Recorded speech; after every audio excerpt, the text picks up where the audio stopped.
All right, old sport. I'm paralyzed. I've got a nice... I'm paralyzed with happiness. It was a matter of chance that I should have rented a house in one of the strangest communities in North America. I lived at West Egg. The less fashionable of the two. My house was squeezed between two huge places that rented for $12,000 or $15,000 a season.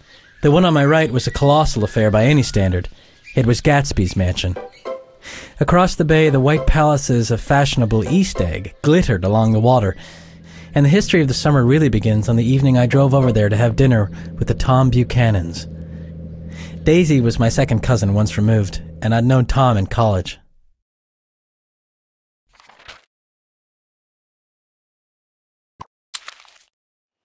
It was a matter of chance that I should have rented a house in one of the strangest communities in North America. I lived at West Egg. The less fashionable of the two. My house was squeezed between two huge places that rented for $12,000 or $15,000 a season. The one on my right was a colossal affair by any standard. It was Gatsby's mansion. Across the bay, the white palaces of fashionable East Egg glittered along the water, and the history of the summer really begins on the evening I drove over there to have dinner with the Tom Buchanans. Daisy was my second cousin once removed, and I'd known Tom in college.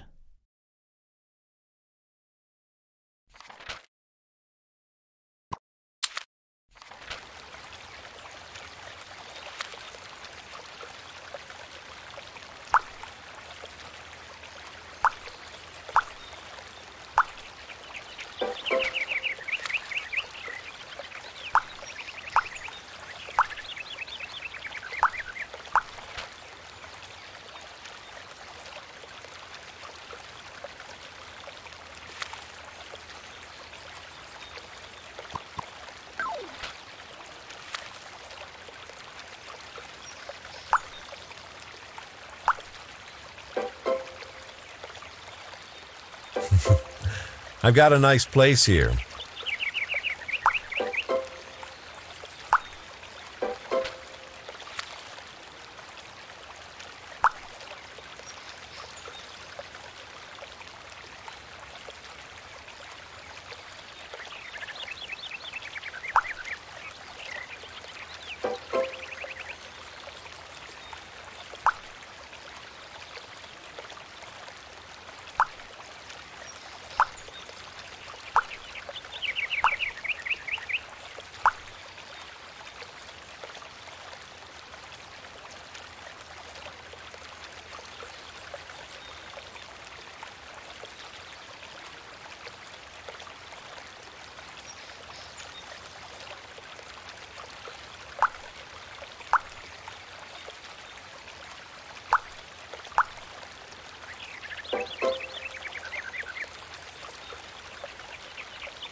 We'll go inside.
paralyzed with happiness.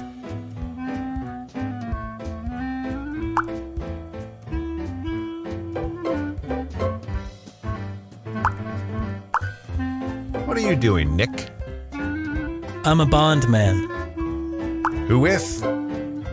I told him. Never heard of them.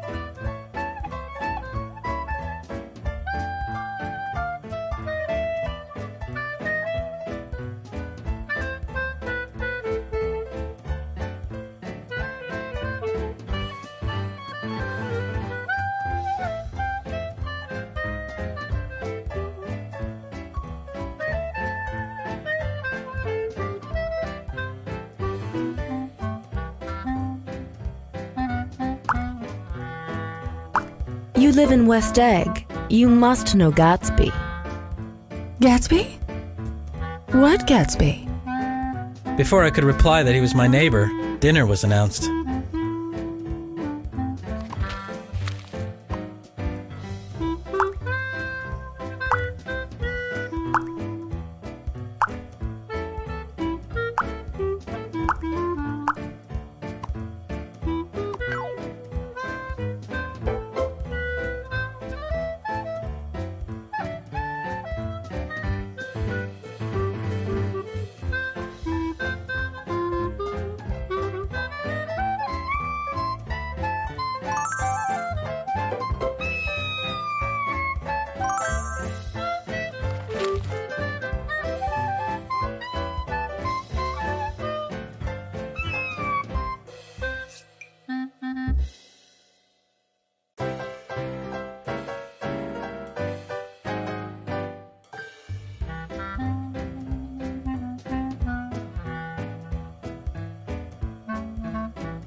Why candles?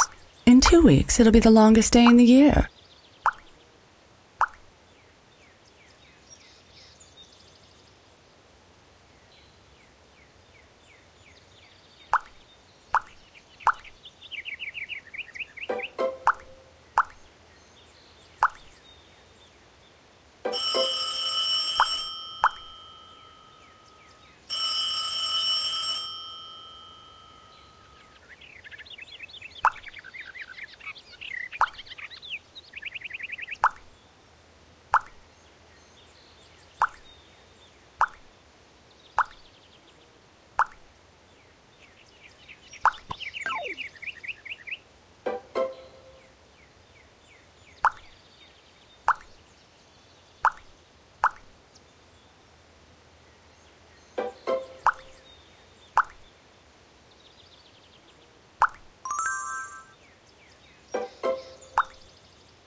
This Mr. Gatsby you spoke of is my neighbor. Don't talk. I want to hear what happens. Is something happening? You mean to say you don't know? Tom's got some woman in New York. She might have the decency not to telephone him at dinner time, don't you think?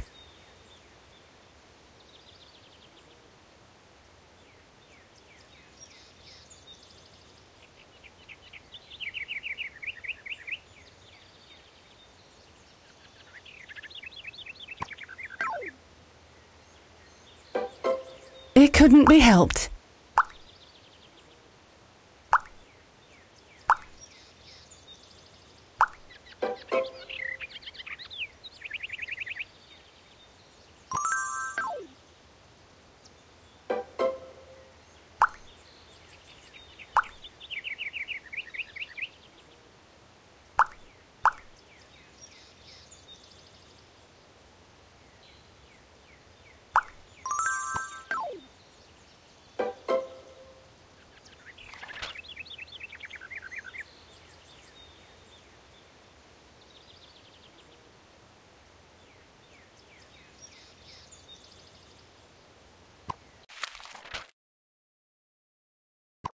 Already it was deep summer on roadhouse roofs and in front of wayside garages.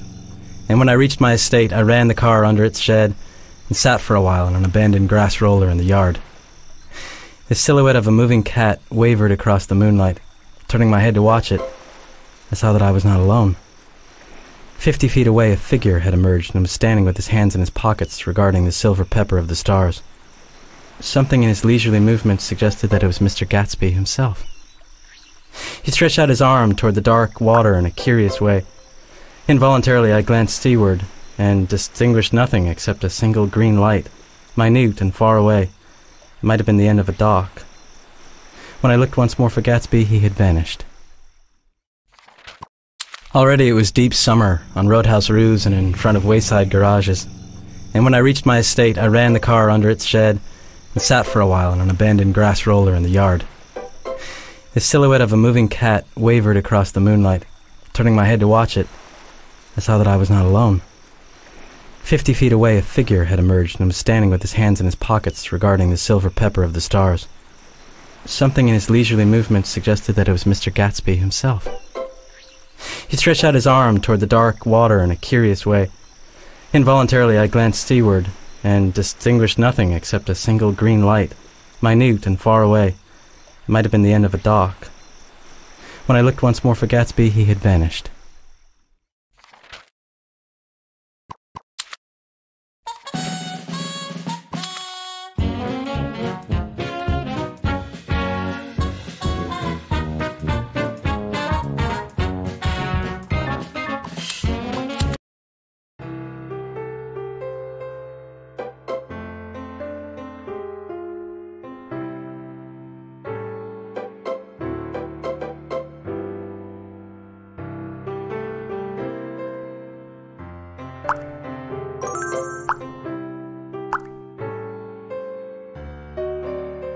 We're getting off.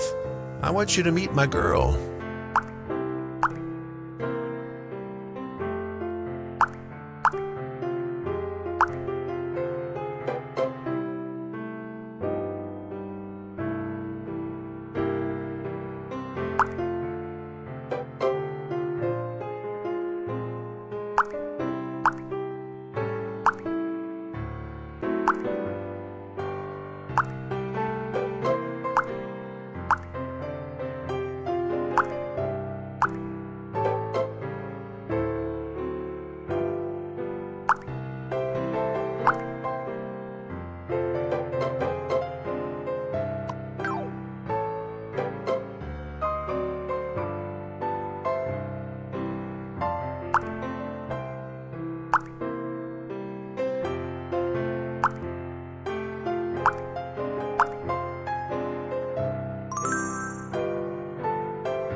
Hello, Wilson, old man. How's business? I can't complain.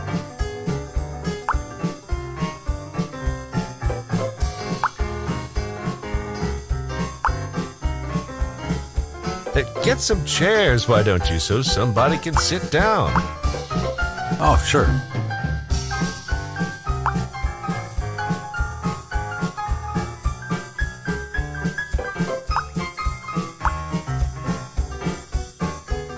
I want to see you. Get on the next train. All right. I'll meet you by the newsstand on the lower level.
So Tom Buchanan and his girl and I went up together to New York.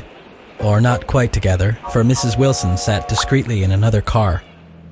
At 158th Street, the cab stopped at one slice in a long white cake of apartment houses. I have been drunk just twice in my life, and the second time was that afternoon, so everything that happened has a dim, hazy cast over it.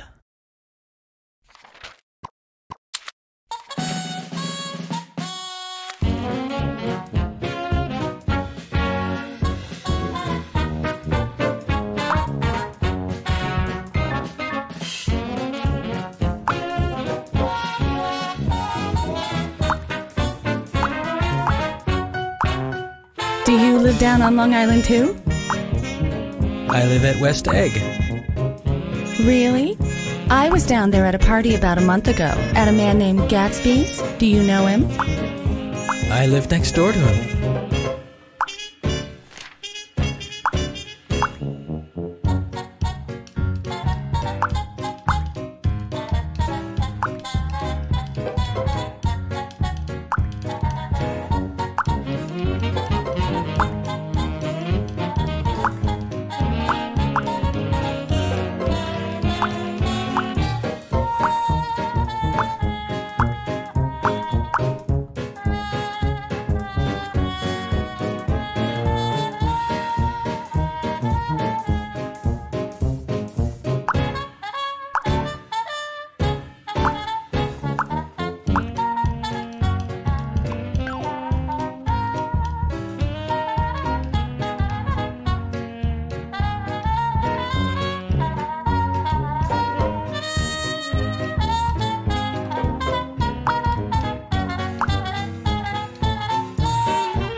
Sometime toward midnight, Tom Buchanan and Mrs. Wilson stood face to face discussing whether Mrs. Wilson had any right to mention Daisy's name. Daisy, Daisy, Daisy. I'll say it whenever I want to. Daisy, Daisy. Making a short, deft movement, Tom Buchanan broke her nose with his open hand.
I believe that on the first night I went to Gatsby's house, I was one of the few guests who had actually been invited. I thought you might be here.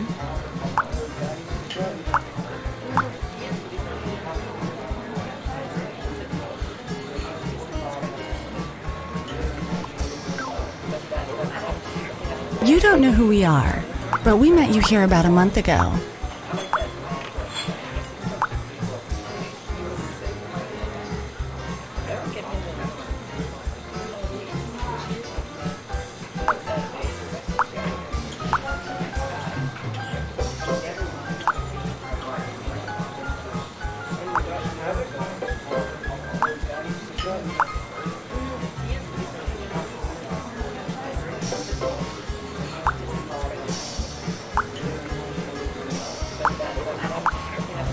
When I was here last, I tore my gown on a chair, and he asked me my name and address. Inside of a week, I got a package with a new evening gown in it.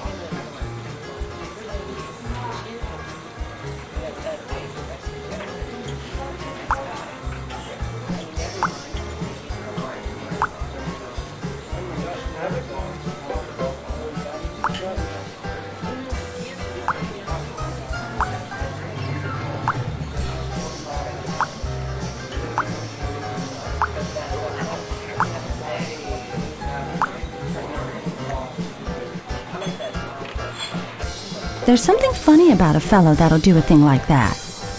He doesn't want any trouble with anybody. Who doesn't? Gatsby. Somebody told me they thought he killed a man once.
Your face is familiar.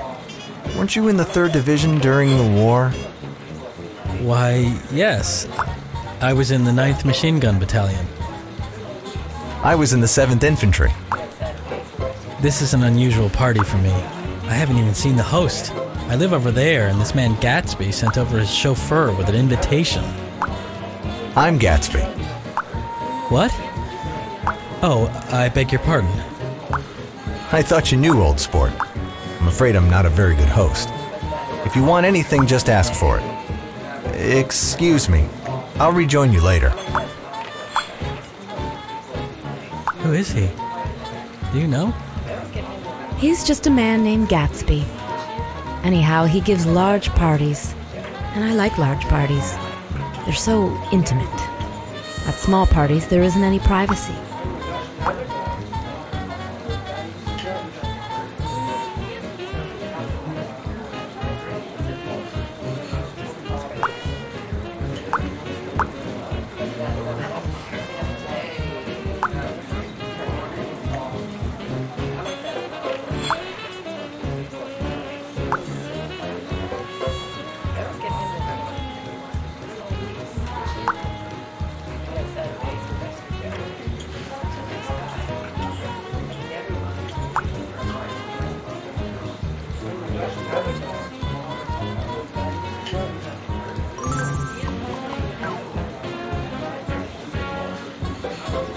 Miss Baker, I beg your pardon, but Mr. Gatsby would like to speak to you alone. With me?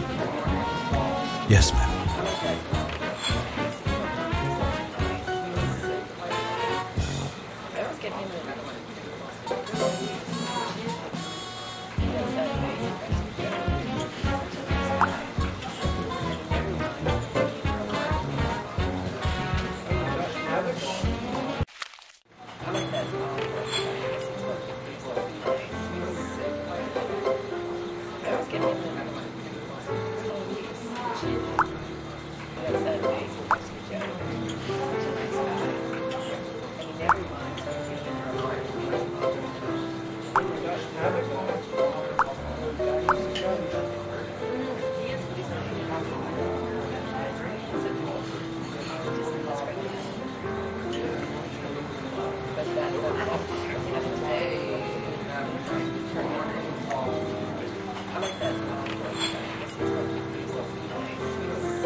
I've just heard the most amazing thing.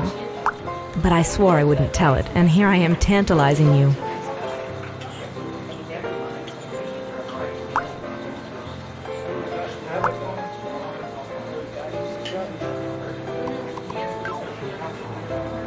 Please, come and see me.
What's the matter? Do we run out of gas? Back out. Put her in reverse. But the wheel's off. No harm in trying.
I began to like New York, the racy, adventurous feel of it at night, and the satisfaction that the constant flicker of men and women in machines gives to the restless eye.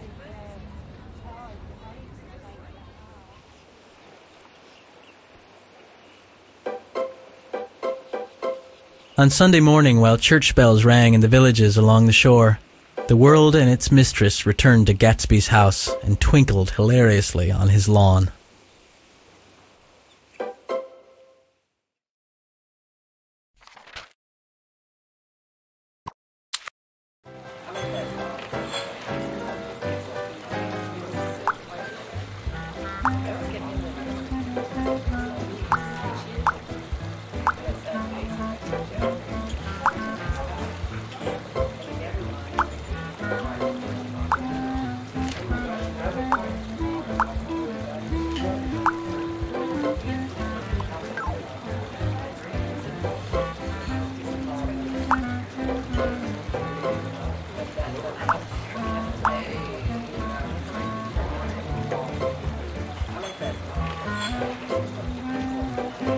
He's a bootlegger.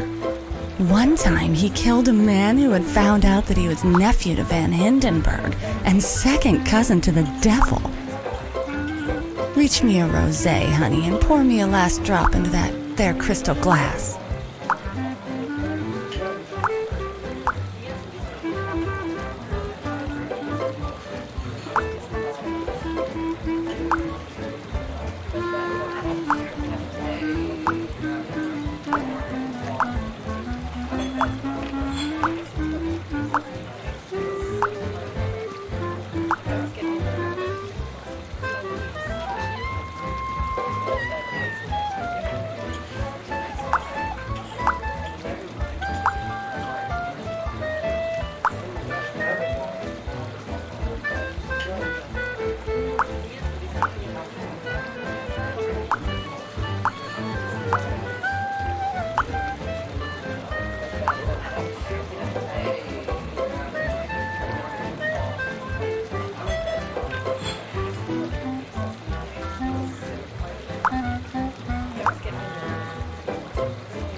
You're having lunch with me today, and I thought we'd ride up together.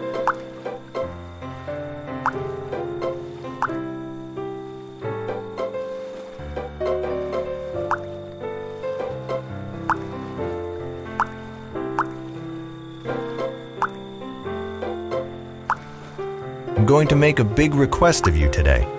You'll hear about it this afternoon.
I happened to find out that you're taking Miss Baker to tea.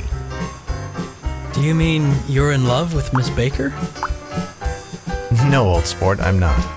But Miss Baker has kindly consented to speak to you about this matter.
All right, old sport. Right you are. Know you next time, Mr. Gatsby. Excuse me. What was that? I was able to do the commissioner a favor once, and he sends me a Christmas card every year.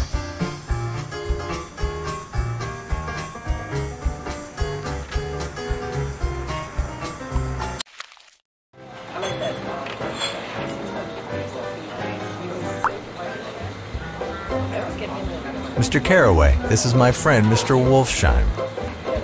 I understand you're looking for a business connection. Oh, no, this isn't the man. No? This is just a friend. I told you we'd talk about that some other time. I beg your pardon, I had a wrong man. He asked to telephone. Fine fellow, isn't he? Handsome to look at, and a perfect gentleman. Yes. I've enjoyed my lunch, and I'm going to run off from you two young men before I outstay my welcome.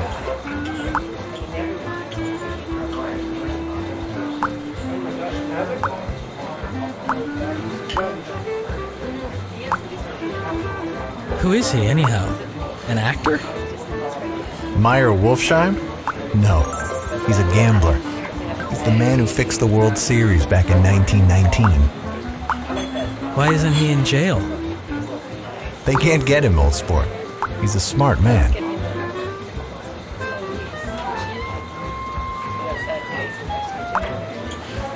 I've got to say hello to someone. Where have you been? Daisy's furious because you haven't called up. This is Mr. Gatsby, Mr. Buchanan.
One October day in 1917, said Jordan Baker that afternoon, sitting up very straight on a straight chair in the tea garden at the Plaza Hotel. I was walking to Daisy Faye's house, by far the most popular of all the young girls in Louisville. She was sitting with a lieutenant I had never seen before. The officer looked at Daisy while she was speaking in a way that every young girl wants to be looked at sometime. His name was J. Gatsby, and I didn't lay eyes on him again for over 4 years. Even after I'd met him on Long Island, I didn't realize it was the same man. By the next year, her mother found her packing her bag one winter night to go to New York and say goodbye to a soldier who was going overseas. She was prevented, but she wasn't on speaking terms with her family for weeks. In June, she married Tom Buchanan of Chicago. I came into her room half an hour before the bridal dinner and found her lying on her bed as drunk as a monkey. She had a bottle in one hand and a letter in the other. "Tell 'em all Daisy's changed her mind. Say Daisy's changed her mind." She cried and cried. We gave her spirits of ammonia and put ice on her forehead and hooked her back into her dress. Next day at 5 o'clock, she married Tom Buchanan without so much as a shiver and started off on a 3-month trip to the South Seas.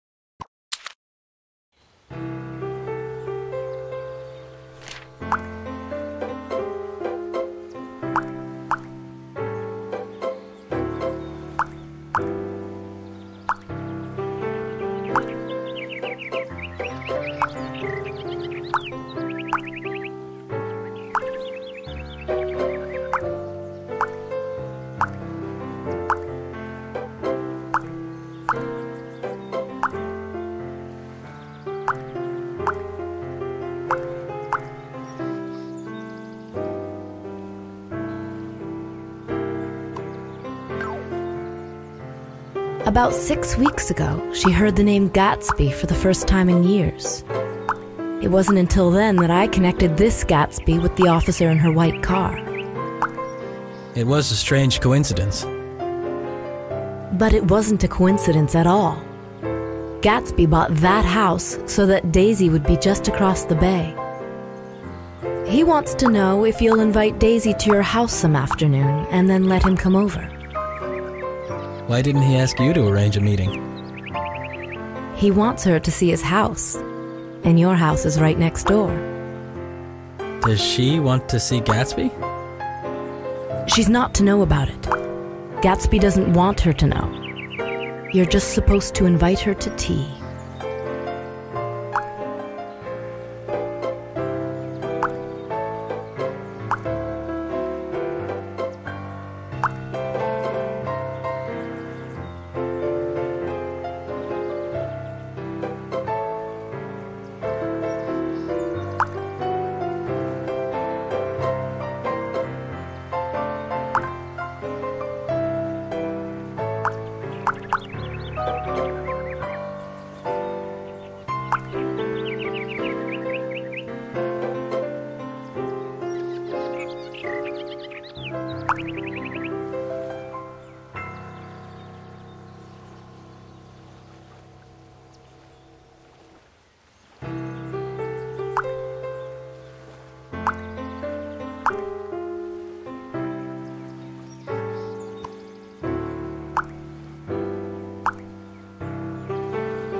Nobody's coming to tea. It's too late.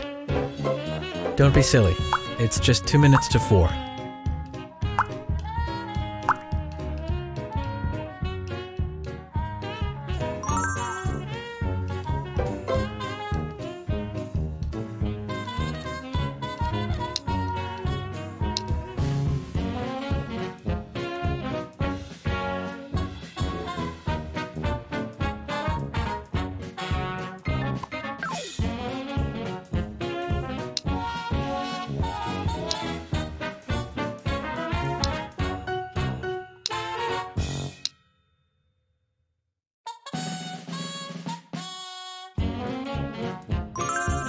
Are you in love with me, or why did I have to come alone?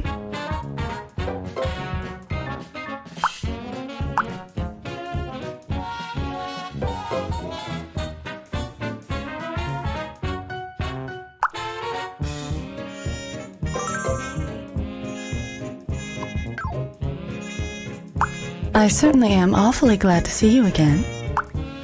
We haven't met for many years. 5 years next November. I'll be back.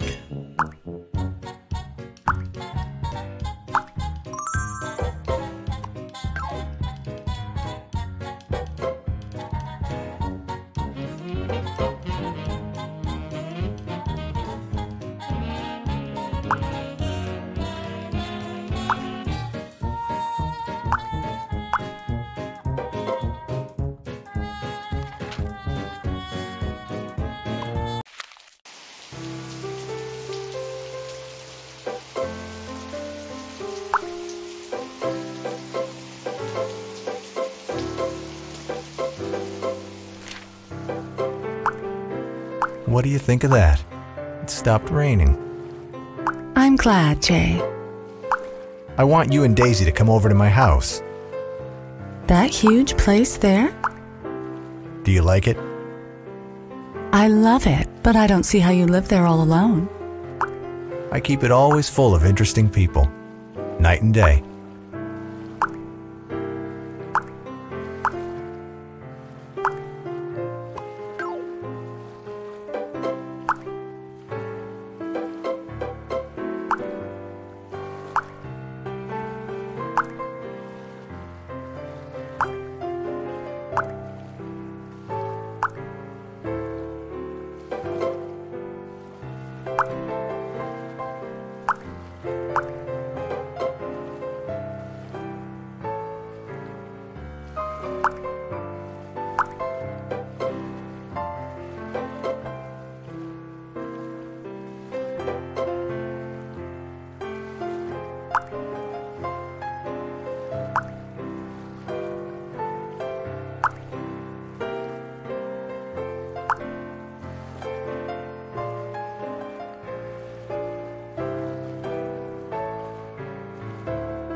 I've got a man in England who buys me clothes. He sends over a selection of things at the beginning of each season, spring and fall.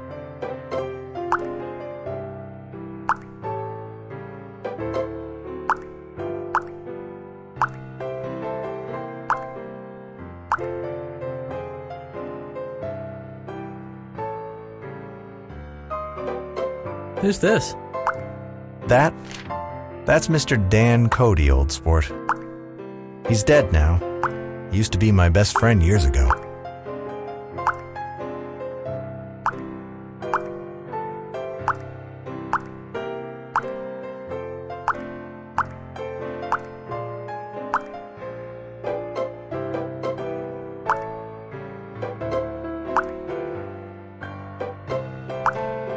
Look at this. Here's a lot of clippings about you.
I'm delighted that you dropped in. I believe we've met somewhere before, Mr. Buchanan. Oh, yes. So we did. I remember very well. About 2 weeks ago. I know your wife. That's so. You live near here, Nick? Next door. That's so. We'll all come over to your next party, Mr. Gatsby. What do you say? Certainly. I'd be delighted to have you.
Look around.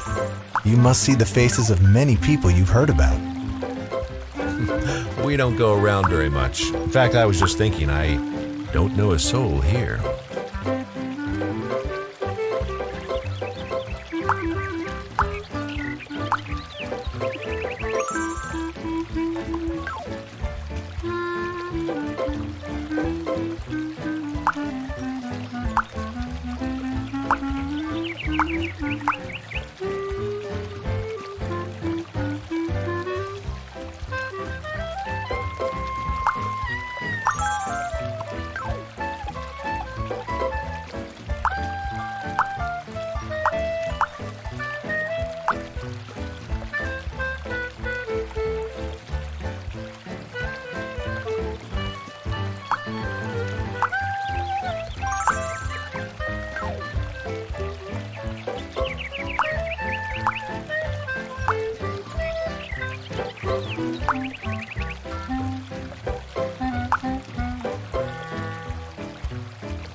Who is this Gatsby, anyhow? Some big bootlegger?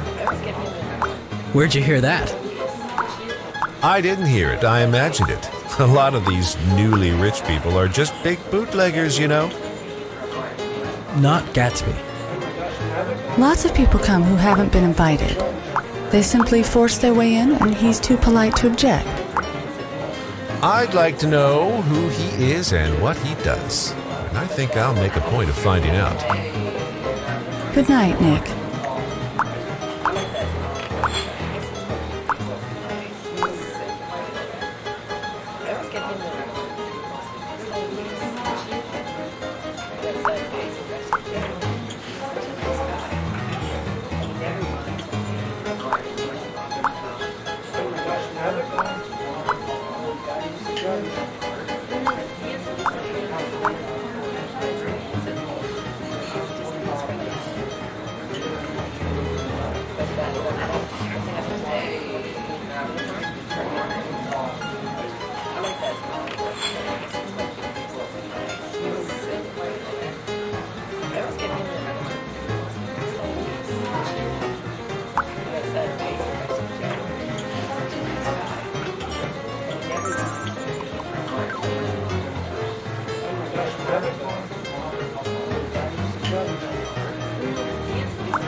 Gatsby talked a lot about the past, and I gathered that he wanted to recover something. Some idea of himself, perhaps, that had gone into loving Daisy. His life had been confused and disordered since then, but if he could once return to a certain starting place and go over it all slowly, he could find out what that thing was. She didn't like it. She didn't have a good time. I feel far away from her. It's hard to make her understand. He wanted nothing less of Daisy than that she should go to Tom and say, "I never loved you." I wouldn't ask too much of her. You can't repeat the past. Can't repeat the past? Why, of course you can. I'm going to fix everything just the way it was before. She'll see.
Next day, Gatsby called me on the phone.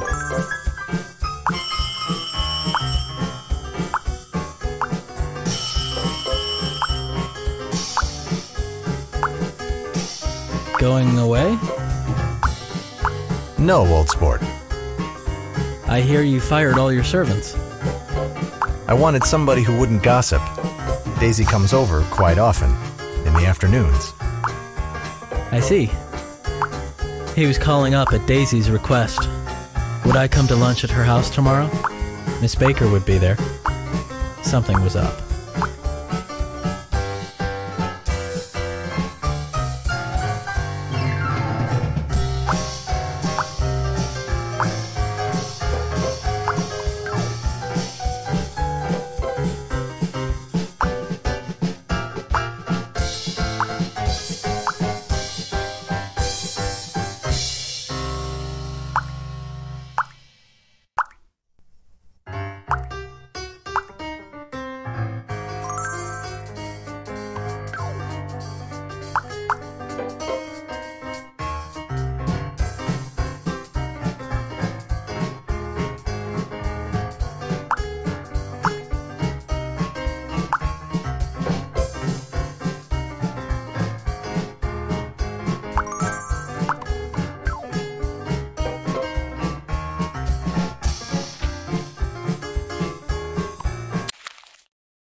Mr. Gatsby, I'm glad to see you, sir.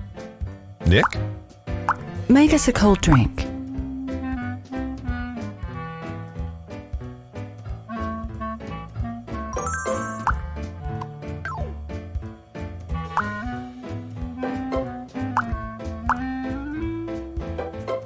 You know I love you.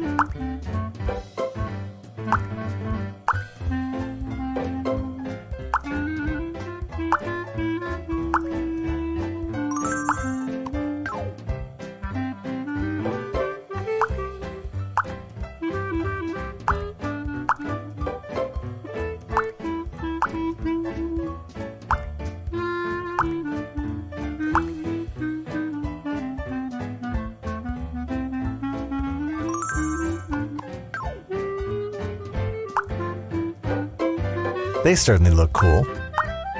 What do we do with ourselves this afternoon? And the day after that? And the next 30 years? Don't be morbid. But it's so hot, and everything's so confused.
Ah, you look so cool. You always look so cool. She had told him that she loved him, and Tom Buchanan saw. All right. Come on. We're all going to town. I'll get some whiskey. You take my coupe and let me drive your car to town. I don't think there's much gas. Come on, Daisy. I'll take you in this circus wagon. You take Nick and Jordan. We'll follow you in the coupe.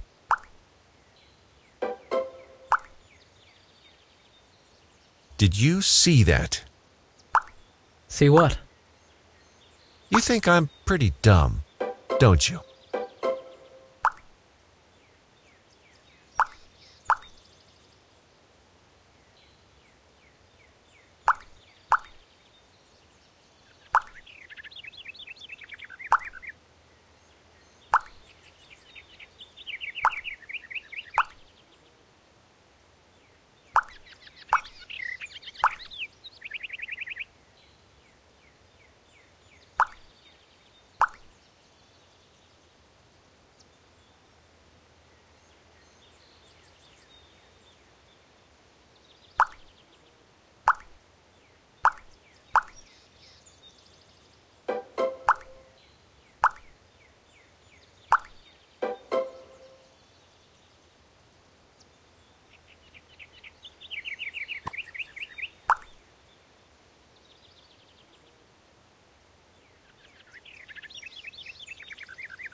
I remembered Gatsby's caution about gasoline.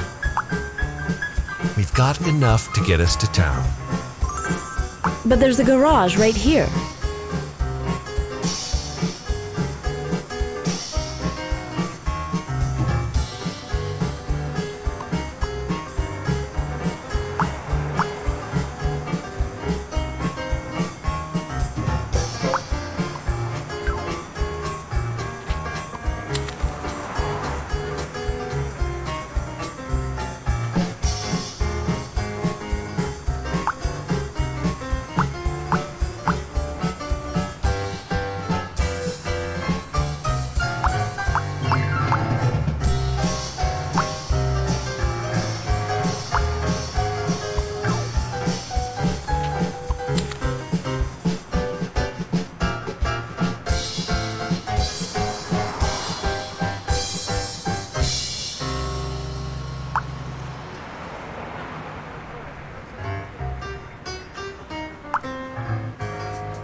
Let's have some gas. What do you think we stop for?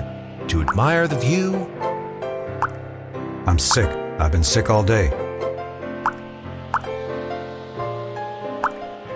I've been here too long. I want to get away. My wife and I want to go west. Your wife does. She's been talking about it for 10 years, and now she's going whether she wants to or not. I just got wised up to something funny the last 2 days. That's why I want to get away.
What kind of a row are you trying to cause in my house anyhow? He isn't causing a row. You're causing a row. Please have a little self-control. Self-control? I suppose the latest thing is to sit back and let Mr. Nobody from nowhere make love to your wife.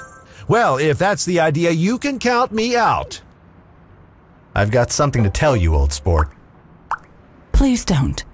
Please, let's all go home. Why don't we all go home? Your wife doesn't love you. She's never loved you. She loves me.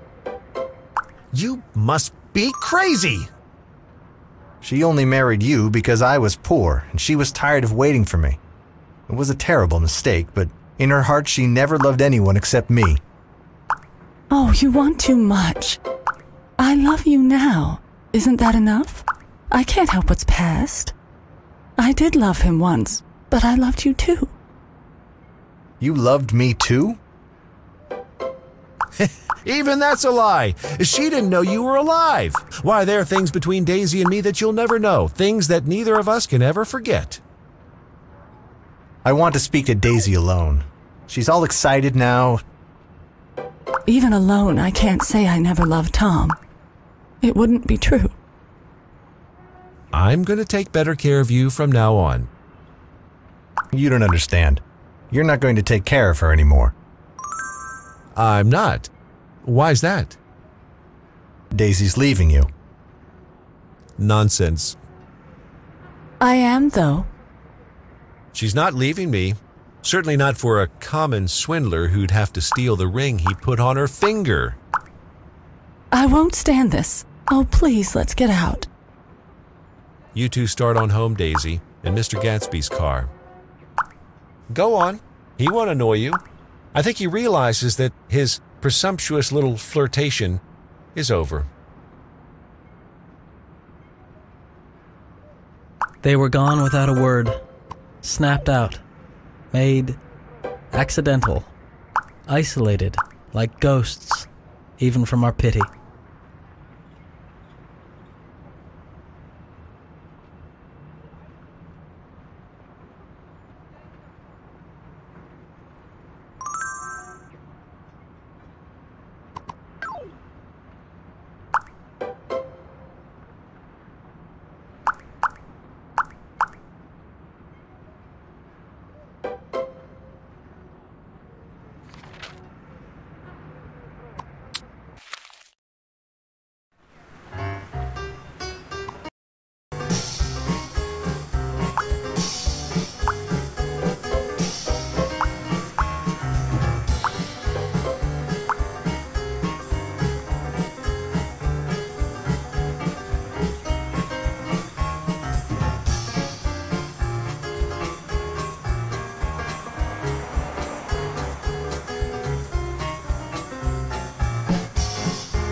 Good. Wilson will have a little business at last. We'll take a look, just a look. There's some bad trouble here.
What happened? That's what I want to know. Otto hit her. Instantly killed. Instantly killed.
She ran out in the road. Son of a bitch, didn't even stop his car. It was a yellow car. Big yellow car. New. The goddamn coward. He didn't even stop his car.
Daisy's home. I ought to have dropped you in West Egg, Nick. I'll telephone for a taxi to take you home.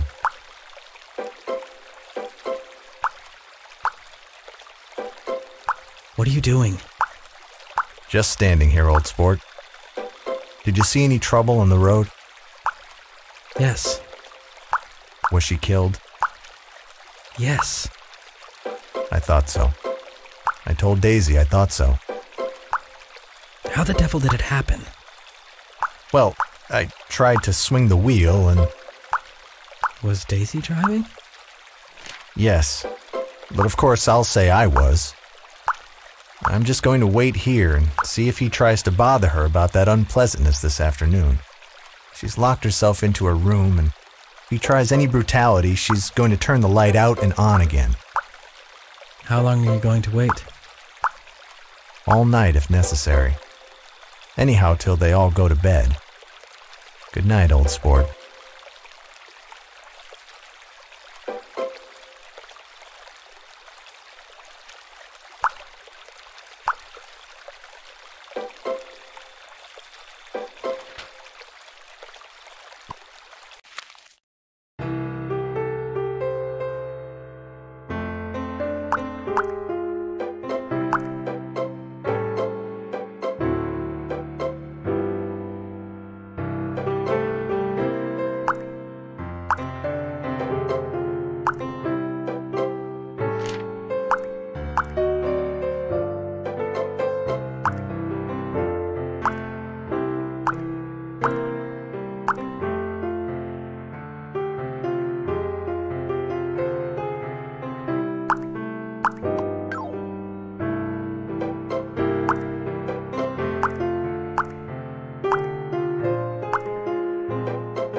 toward dawn, I heard a taxi go up Gatsby's drive, and immediately I jumped out of bed and began to dress.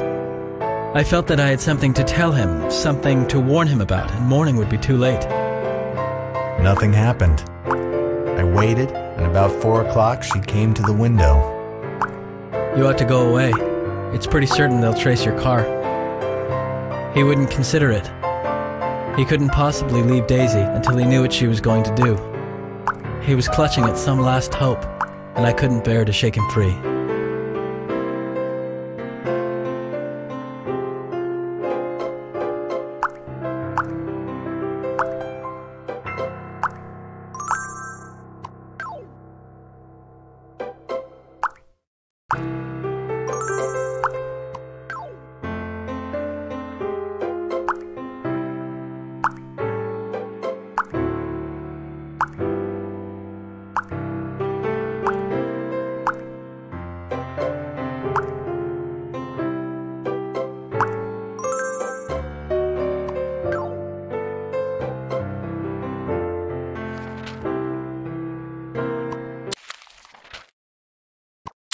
It was this night that he told me the strange story of his youth.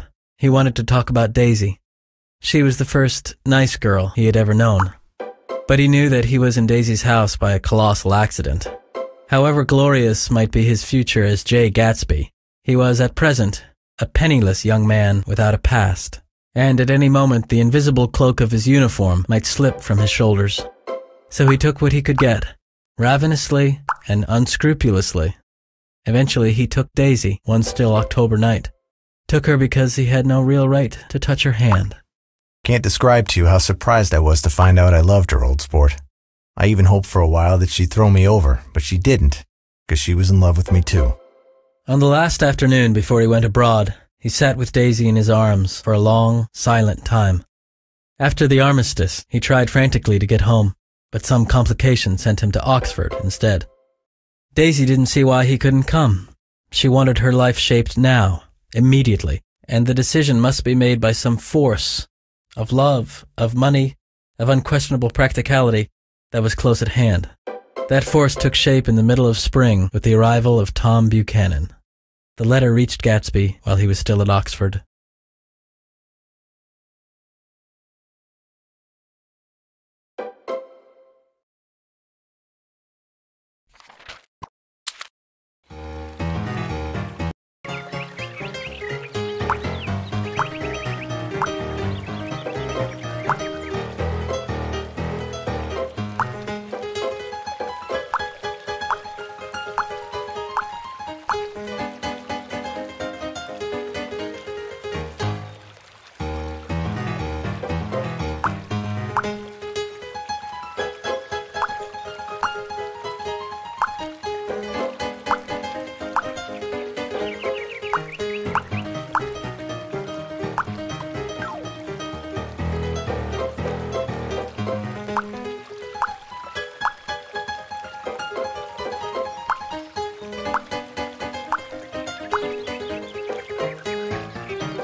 I don't think she ever loved him. You must remember, old sport, she was very excited. He made it look as if I was some kind of cheap sharper. And the result was she hardly knew what she was saying. I'm going to drain the pool today, Mr. Gatsby. Leaves will start falling pretty soon, and then there's always trouble with the pipes. Don't do it today. You know, old sport, I've never used that pool all summer. I'll call you up. Do, old sport. I'll call you about noon. I suppose Daisy will call too. I suppose so. Well, goodbye. They're a rotten crowd. You're worth the whole damn bunch put together.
After 2 years, I remember the rest of that day, and that night, and the next day, only as an endless drill of police and photographers and newspapermen in and out of Gatsby's front door.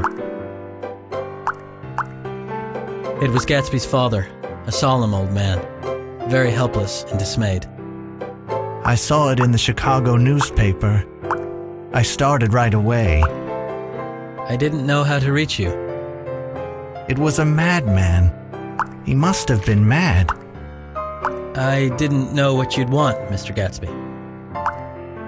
Gats is my name. Were you a friend of my boy's, Mr.? We were close friends. He had a big future before him, you know.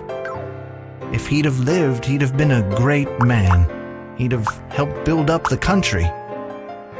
That's true.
I couldn't get to the house.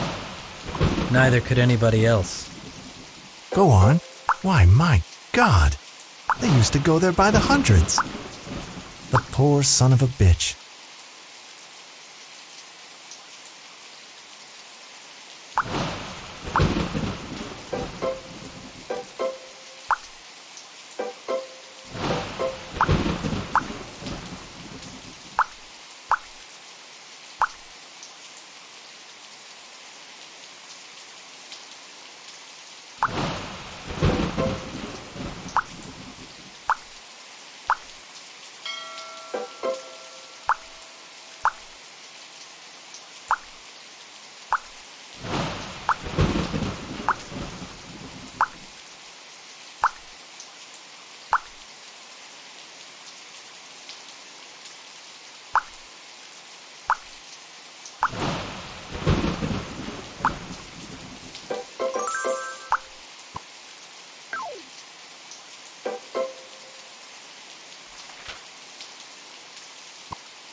What's the matter, Nick?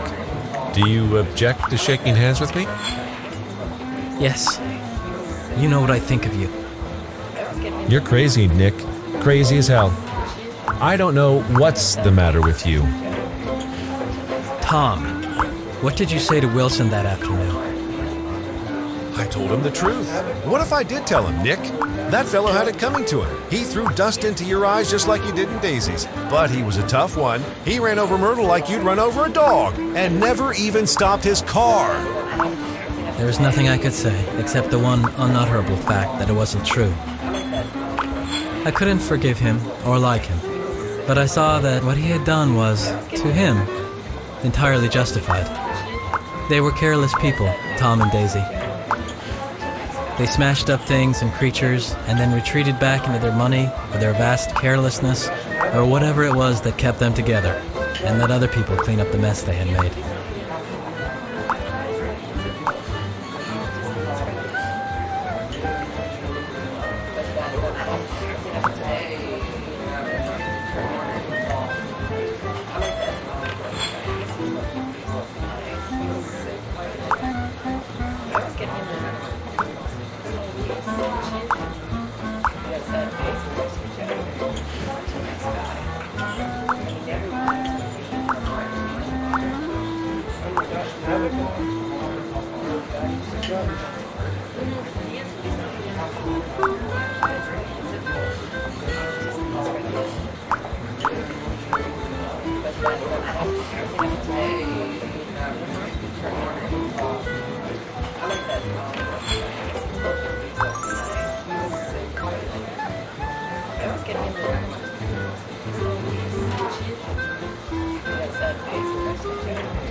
As I sat there brooding on the old, unknown world, I thought of Gatsby's wonder when he first picked out the green light at the end of Daisy's dock.